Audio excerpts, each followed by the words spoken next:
Hi, I'm Patrick Gilmore, and this is Deconstructing Destiny.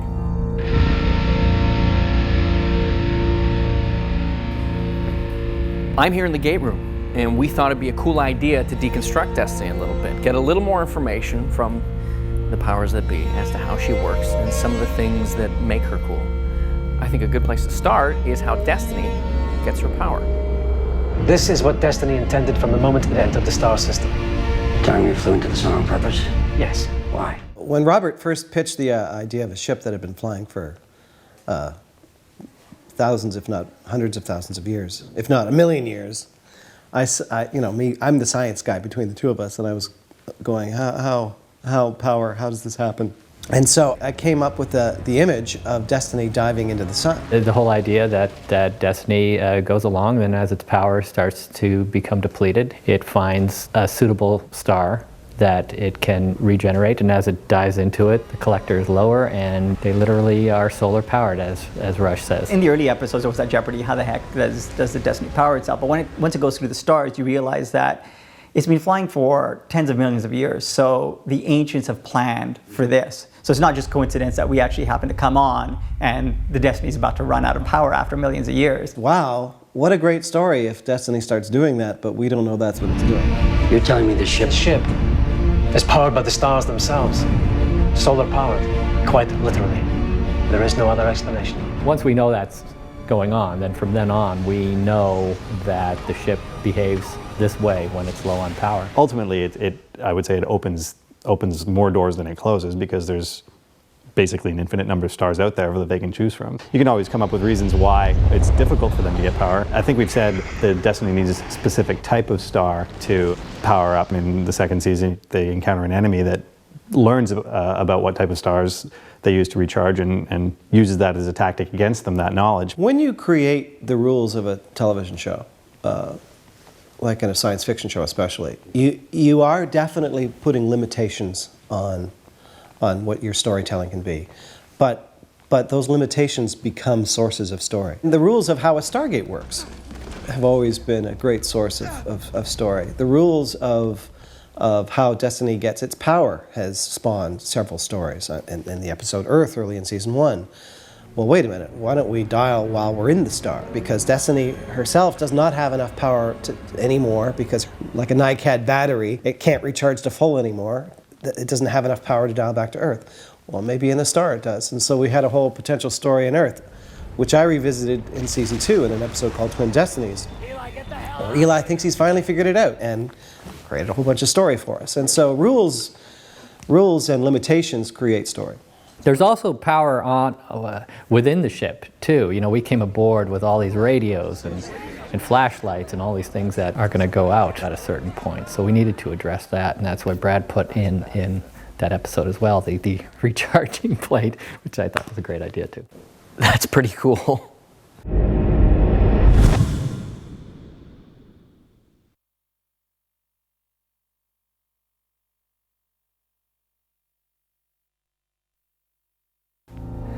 Hi, I'm Patrick Gilmore, and this is Deconstructing Destiny.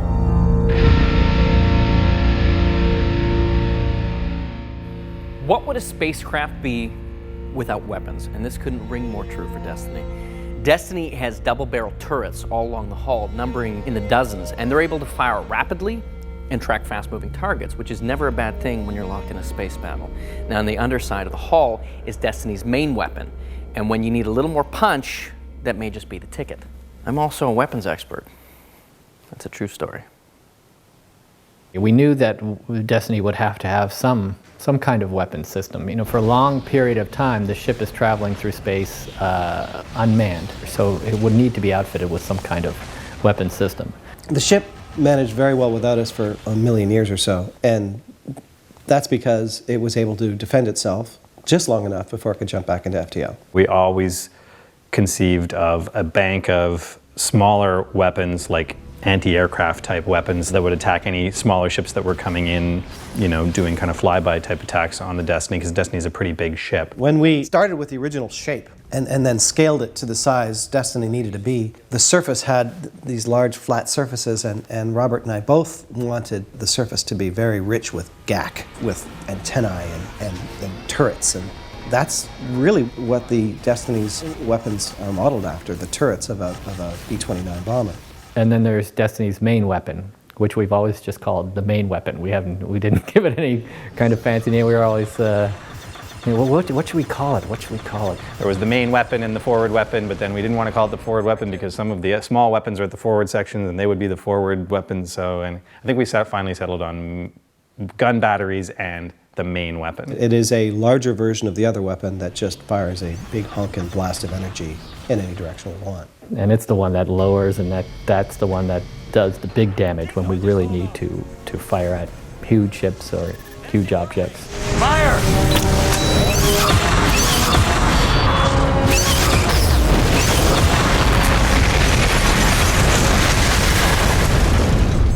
Got him!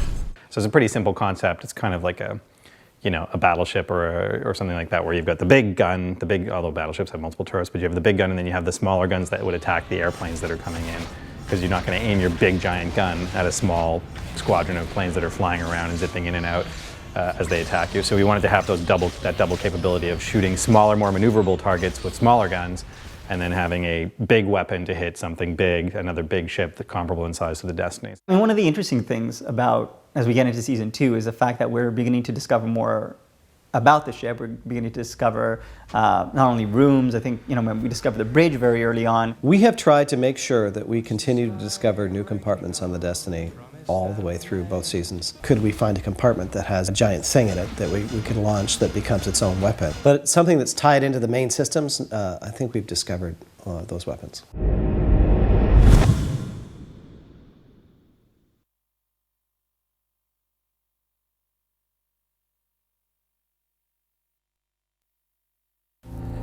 Hi, I'm Patrick Gilmore, and this is Deconstructing Destiny.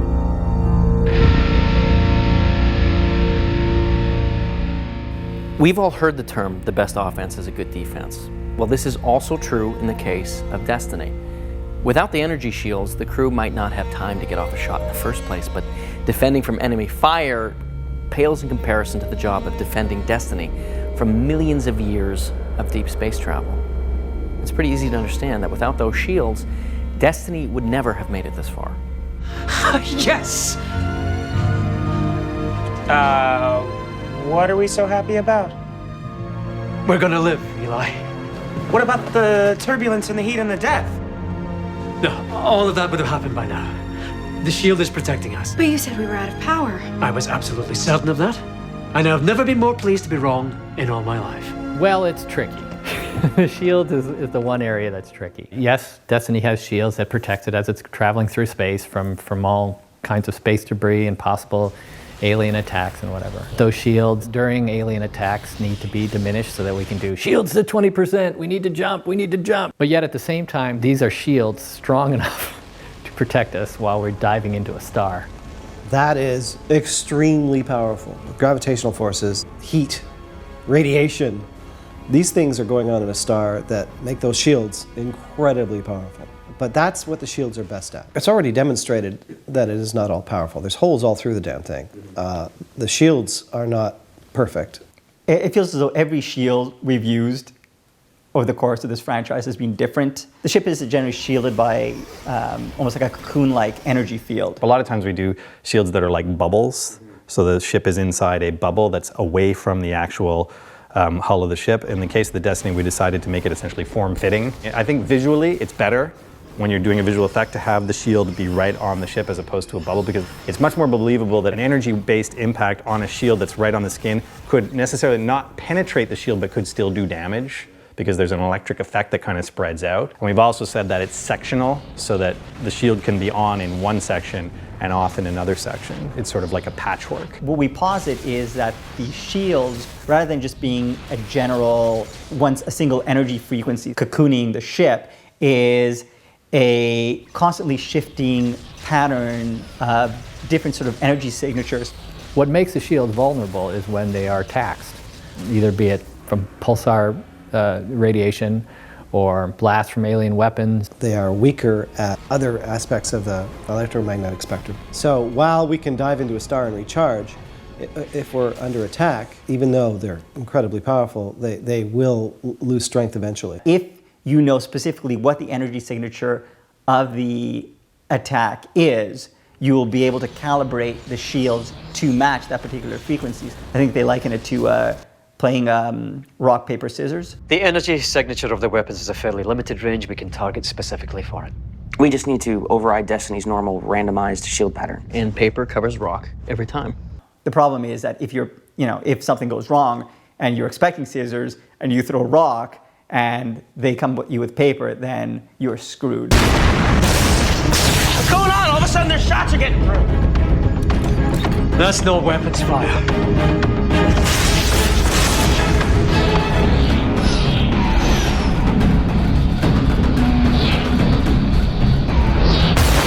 It's the drones. They're flying right into us. It's a kamikaze run.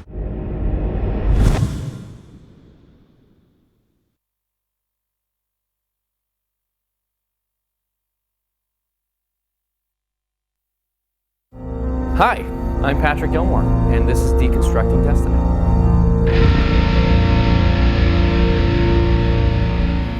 As you know, I'm an expert on all things Destiny, especially her engines, but I'm a hands-on guy, and the writers could probably explain things a little more clearly.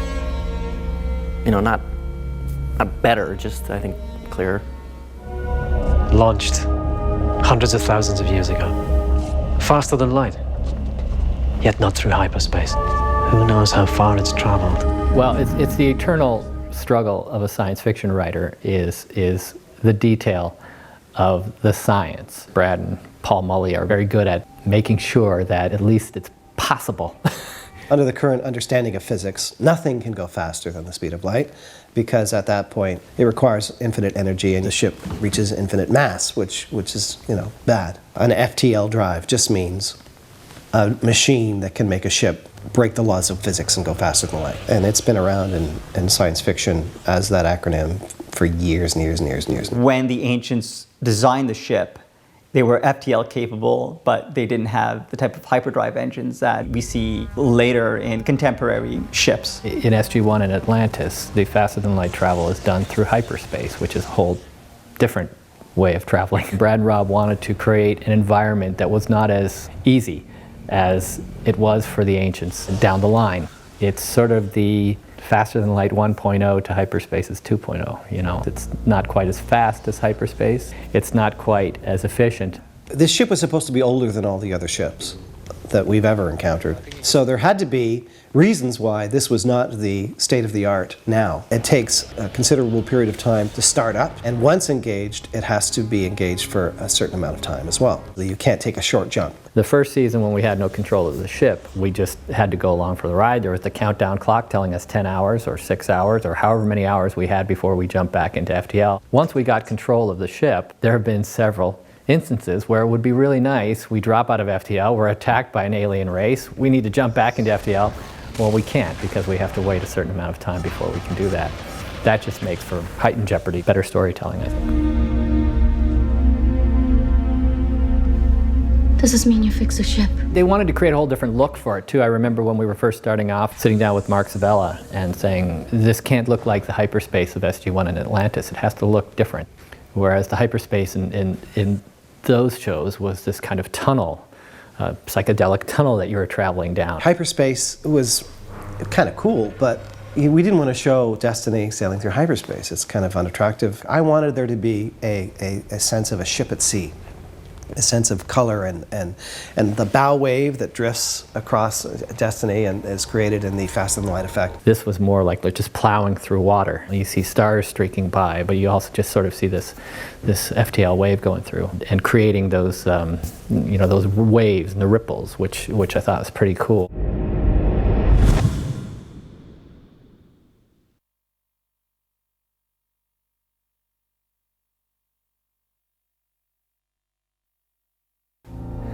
Hi, I'm Patrick Gilmore, and this is Deconstructing Destiny.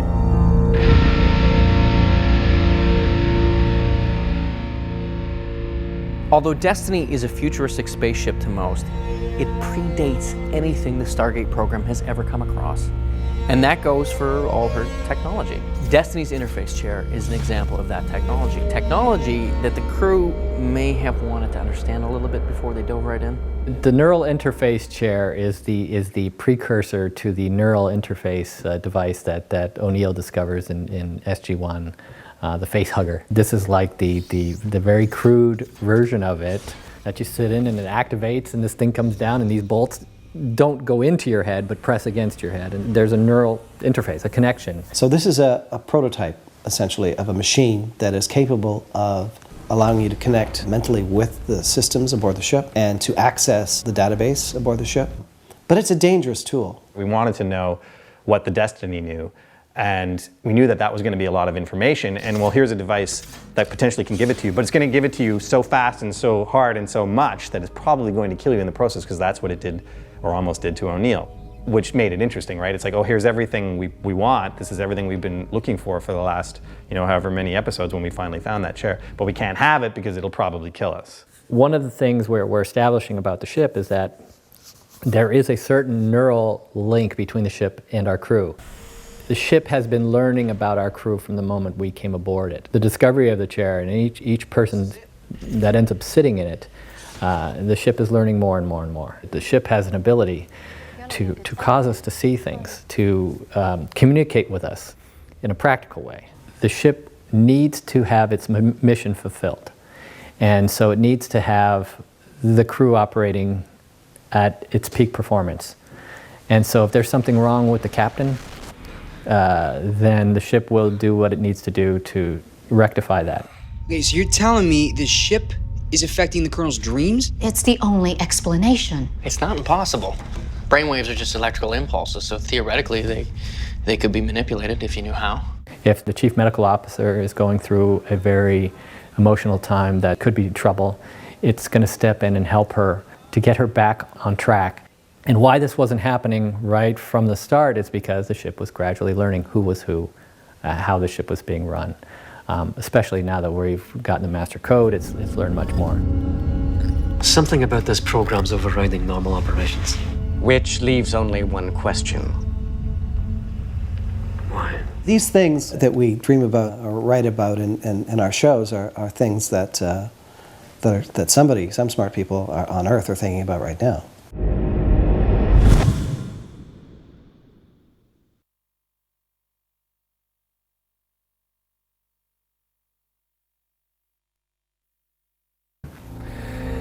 Hi, I'm Patrick Gilmore, and this is Deconstructing Destiny.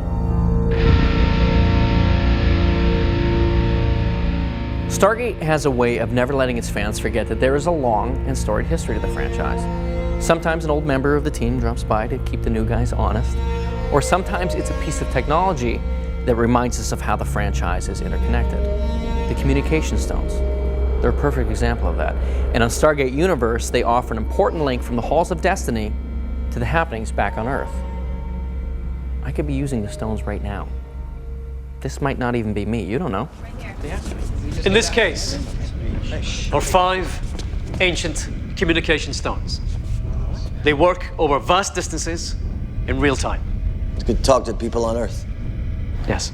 When Rob and I were spinning the notion of SGU as a series, we didn't want to completely be separated from Earth. One of the elements of Stargate that fans like is its connectedness to the here and now and to the people on the here and now. And the only way to remember that is to occasionally have visitors or to visit Earth. I remember the moment where Robert and I were saying, well, the only way we're going to be able to do this is like the stones. And it stuck. The essence of how communication stones work is really the same as it's always been. You have 2 stones that are connected. One person touches one other person touches another, and they exchange consciousness. It's not like a complete swap.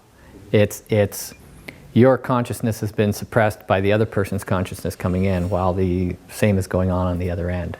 So there is a physiological connection to it as well. When they go back to Earth, they can't feel, for instance, their sense of taste somehow dull. Their sensations are somewhat dulled. So it's not quite the perfect experience. Something is not right. You're back with your loved one, but you're in someone else's body.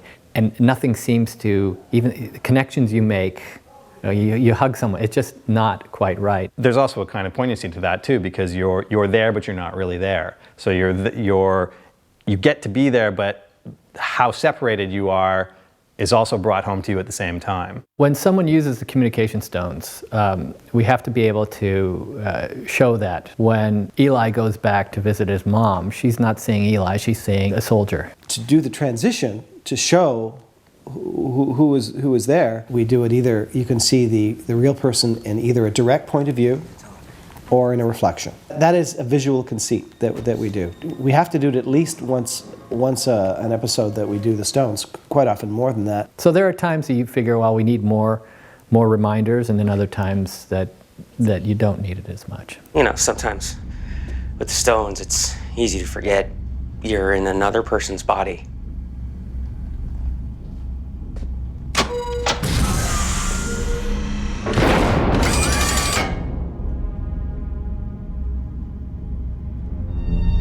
Well, the biggest thing that can go wrong with the stones is if one of you is killed while you're switched, presumably both die.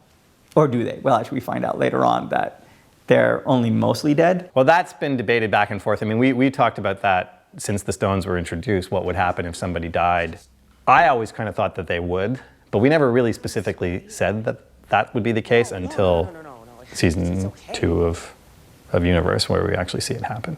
We've had people on Stone Duty run the clock for days now. Why didn't any of them connect with Gain? Well, perhaps because Chloe was the only one to fall asleep.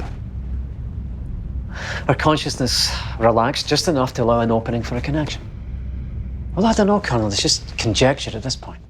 I mean, even when it happens, though, it happens to somebody, the body that's on Earth that dies as a consequence of the death on the Destiny is a disabled body. Like, this is a woman who's a paraplegic, she's in a wheelchair, and so in a subsequent episode, another scientist makes an argument that may have just been because she was in a weakened state, and that a healthy person maybe would survive that, and we never really say one way or another. So it's still, I guess, still open to debate, I guess.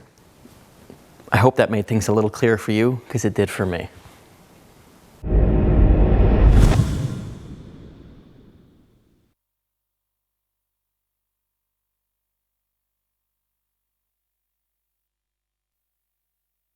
Hi, I'm Patrick Gilmore, and this is Deconstructing Destiny.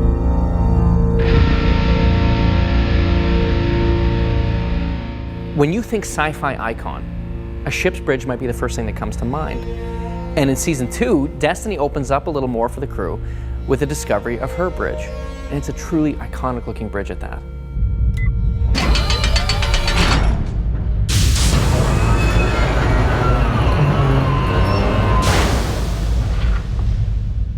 Towards the end of last season, we talked about that at the top of season 2 is when Rush would break the code, Destiny's master code, and in doing so, would gain access to the bridge. We couldn't find the bridge right away because having a room full of functionality that we couldn't actually interface with was going to be a useless room. The control interface room became our bridge through all of season 1. The control interface room, I mean, it's a great looking room, but there's nowhere to sit. You're always standing at the consoles. I wanted it to be more like an old-fashioned naval bridge. Captain's chair, navigation, control, weapons consoles. Even that you go to the bridge of a luxury liner on Earth, and it's not going to look actually that much different from our bridge. You know, there's going to be a captain's chair and probably people in front of him or to the side of him who are, you know, helping him, providing him information, getting sensory data from whatever, and then those people are going to relay that information back to a captain who's probably sitting in a big chair. You're actually able to sit down. It actually is more in keeping with, I guess, the look of a spaceship, a command center of a spaceship. A ship like this has got to have a pretty spectacular bridge, and we always knew that we would eventually find it. That had to be pretty cool. We had raised the bar so bloody high in terms of how the ship looked. The bridge had to be amazing. This was a very big, shiny, expensive set. At that point, we realized that where are we going to put the bridge?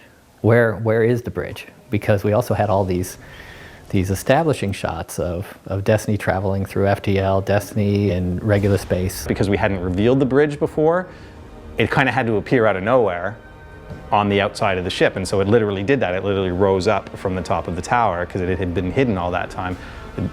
It was cool from that standpoint because we hadn't shown the bridge before, but it also made sense, I think, in many ways to have a bridge that could be lowered or raised depending on the threat level.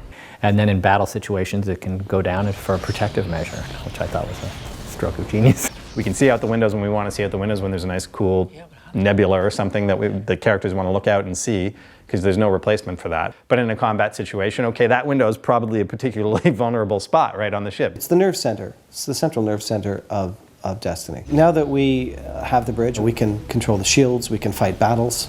Having the ability to steer the ship is huge, especially in battles. Being able to control the weapons, being able to transfer energy from one particular area to the other. It's a pretty big jump in responsibility.